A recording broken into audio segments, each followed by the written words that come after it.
नमस्कार साथियों, आप सबका पुनः स्वागत है। तो आप सभी को अग्रिम शुभकामनाएँ अक्षय तृतीया की। और जब हम अक्षय तृतीया की बात करते हैं तो इसका महत्व क्यों हमारे लिए इतना ज़्यादा हो जाता है, तो उसको हम यहाँ एग्ज़ाम्पल में समझते हैं चार्ट लेकर। देखिए, उदित लग्न का शुरू से ही तिथि निर्धारण में ज़्यादा महत्व होता है। अगर आप स्क्रीन पर देख रहे हो तो सूर्य जो है वो उच्च के होंगे अक्षय तृतीया में, और चंद्रमा भी दूसरे भाव में उच्च के होंगे। ज़ोडिएक भौचक्र में प्रथम भाव जो है वो हमारा फर्स्ट इम्प्रेशन है, हमारी पर्सनालिटी है, हमारा बुद्धि है। और दूसरा भाव हमारा कुटुंब है, धन है, एकत्रण है, उपभोग है, हमारा प्रॉमिसिंग नेचर है, वाणी है, ये बताता है। तो एक प्रकार से दोनों ही महत्वपूर्ण भाव और दोनों ही महत्वपूर्ण ग्रह इन्वॉल्व हो जाते हैं। आप समझ रहे हैं, सूर्य उच्च का है तो सूर्य यानी पिता का कारक, बॉस, सीनियर, अथॉरिटी और आत्मा का कारक, हमारे होने का कारण। सूर्य सभी ग्रहों को बल देने वाले हैं।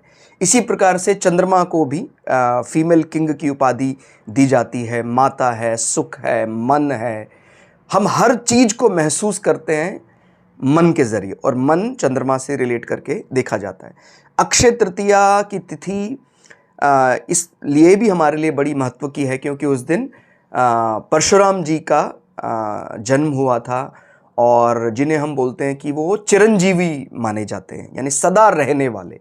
तो ये उन व्यक्तियों को भी एक संदेश है जो अमावस्या या उसके नज़दीक के जन्म को कम अच्छा मानते हैं। आप समझते हैं कि हम दीपावली महोत्सव भी अमावस्या में मनाते हैं। इसी प्रकार से अमावस्या के 3 दिन के बाद तृतीया जब होती है तो उस समय पर यानी चंद्रमा बहुत ज़्यादा बली नहीं होता है, उसके बाद भी हम इस तिथि को बड़ा महत्व का मानते हैं। तो आप सभी को ये समझना चाहिए कि केवल ऐसे तय नहीं किया जा सकता है कि अमावस्या के नज़दीक है तो जो बच्चा है उसका जीवन होगा कम अच्छा होगा। हम अक्षय तृतीया में क्या क्या कर सकते हैं जिसका हमें अक्षय फल मिले।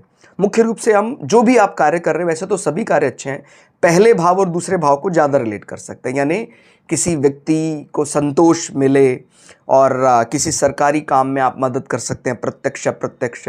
और दूसरा भाव यानी कोई मोरल वैल्यू, नैतिक मूल्य, प्राइमरी एजुकेशन में सपोर्ट, कोई स्टेशनरी आदि का सामान डोनेट कर सकते हैं, गीता आदि का दान कर सकते हैं, बच्चों की किताबें आदि दान कर सकते हैं। माता समान चंद्रमा माना जाता है, उनको कुछ आप गिफ्ट कर सकते हैं। पिता समान गुरु को आप कुछ गिफ्ट कर सकते हैं। तो ये बहुत ही अच्छा रहेगा।